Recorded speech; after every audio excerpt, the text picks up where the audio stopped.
Hi guys! So I had a little bit of a problem with my recording earlier this evening for my Yoga for Aries class. Internet's been really wonky.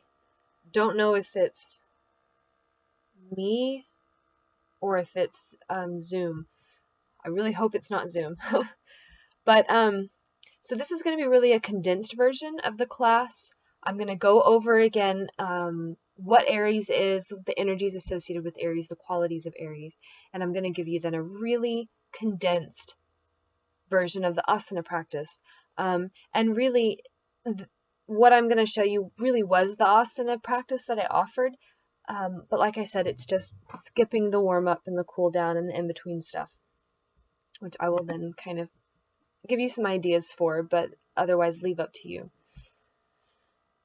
So, Aries is a masculine cardinal fire sign. I'm going to break down what that all means for you. But a masculine sign is going to embody those qualities of the masculine, both the positive qualities and the what we might consider the negative or the shadow qualities of masculine. So in the case of, well, let's continue. And then cardinal signs are signs of activity. There's this restless energy and this changeability about cardinal signs. They always want to kind of lead the way and charge ahead. And then fire signs.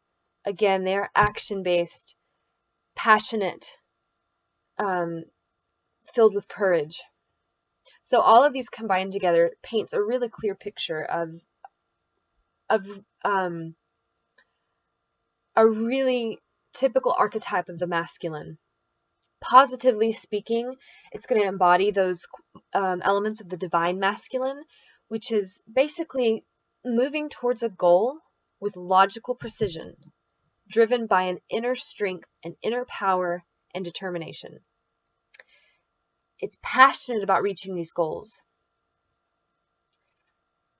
Aries prefers to speak with actions, not words. So in comparison, the sign of Leo, which is also a sign considered to be a leader, it's considered the king of the zodiac.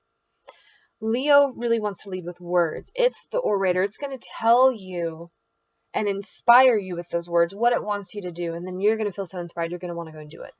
Aries is going to show you. It's going to lead you into battle, so to speak. So it's more the general. Leo might be the king, Aries is the general. So negatively, how this then manifests is all of those negative connotations we have with Mars, who is the ruler of Aries. So it's that aggression, that warlike mentality, that force, using that power and that strength to force things, to bend things to your will. So when balancing Aries, it's this need to learn how to channel this energy, this power and this strength and this desire to create and to go into action, how to channel that towards positive and healthy goals.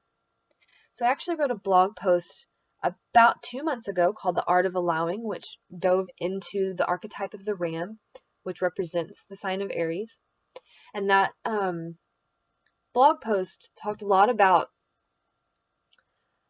learning how to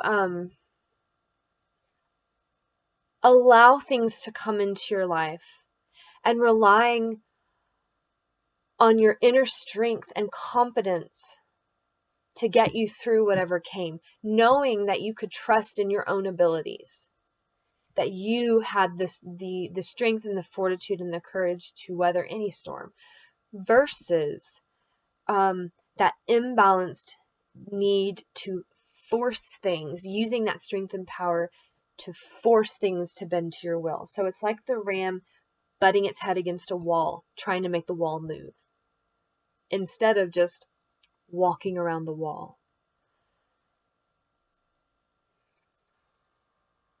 So in the asana practice today, what you're going to be doing is challenging yourself. You're going to be challenging your fears, trying to cultivate courage and focus. You're going to be challenging and cultivating your strength And you're also going to be challenging yourself to allow your body to gently move into poses. And specifically, it's going to be a more advanced flexibility pose. So I'm going to offer you the poses that embodied these things for me. But the great thing here is that this is going to enable you to really find the poses that embody that for you.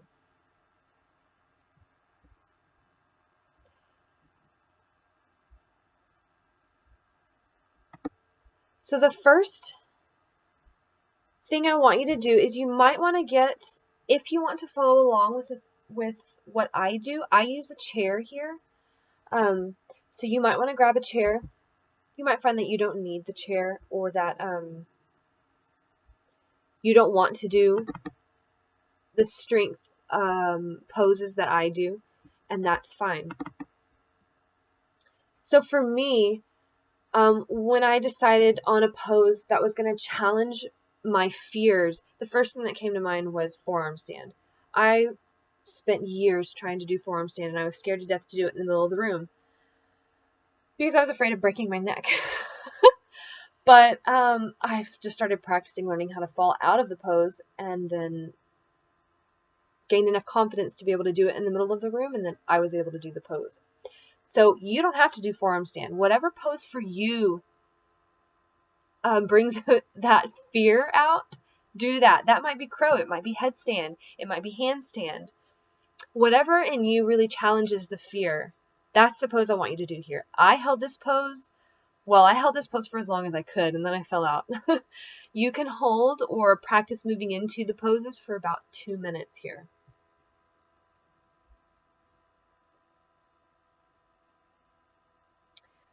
Then for my strength pose, I decided to do plank on a chair. This really digs into core strengthening and stability, and cultivating that literal inner strength inside the body. So I did 3 different variations here. One where I was piking and walking up to the chair, which you can see here. If you do these, just remember to keep the core engaged. But again, whatever pose elicits that feeling of strength and inner power in you. It might be a regular plank. It might be boat. It could be one of the warriors. It might be a sequence. You can do whatever feels right here to you to really cultivate and tune into that strength. So here I'm just walking my hands side to side. Again, keeping my core engaged, trying to keep my hips tucked and not piking them.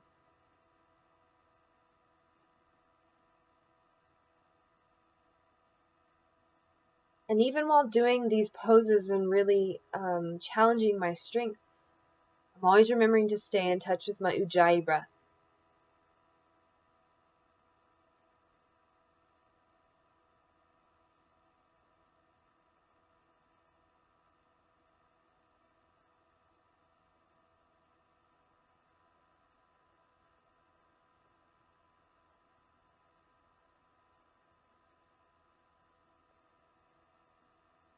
And the last variation that I do is just shoulder taps, side to side, doing my best to stay as stable as I can from the waist to the feet. You can see that I'm still swaying here, but I am trying my darndest not to.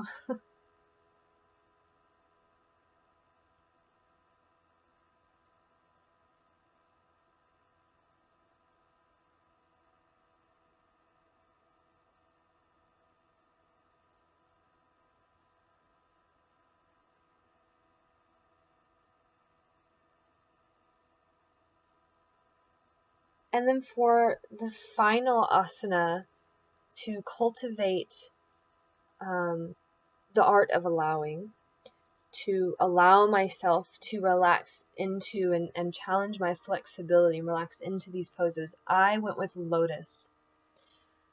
Now you can go with any type of pose that challenges your flexibility and really asks you to relax in order to allow the body into the pose rather than forcing your way or using strength.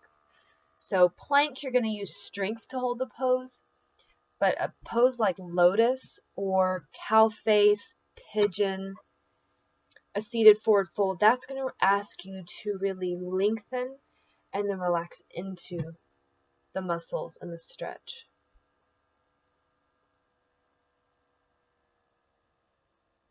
I held this for about 5 breaths, inhaling and exhaling being 1 breath. And then I, of course, did the other side.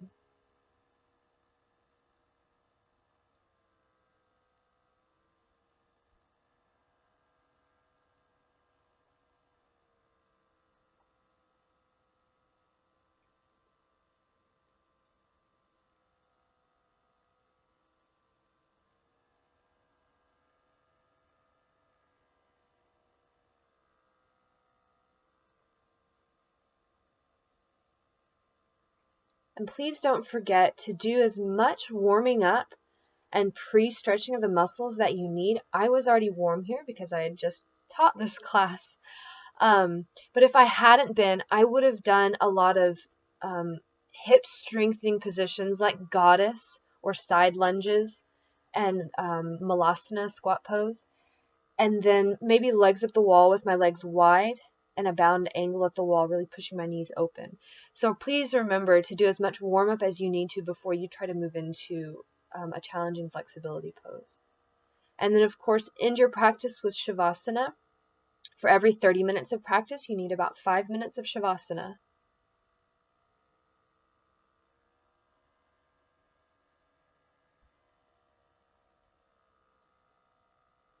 So thank you guys so much for joining me here.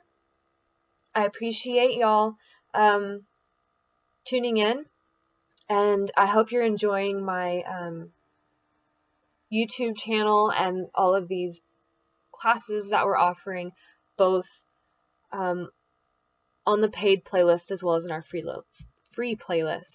So thank you guys, and hope to see y'all soon. Bye.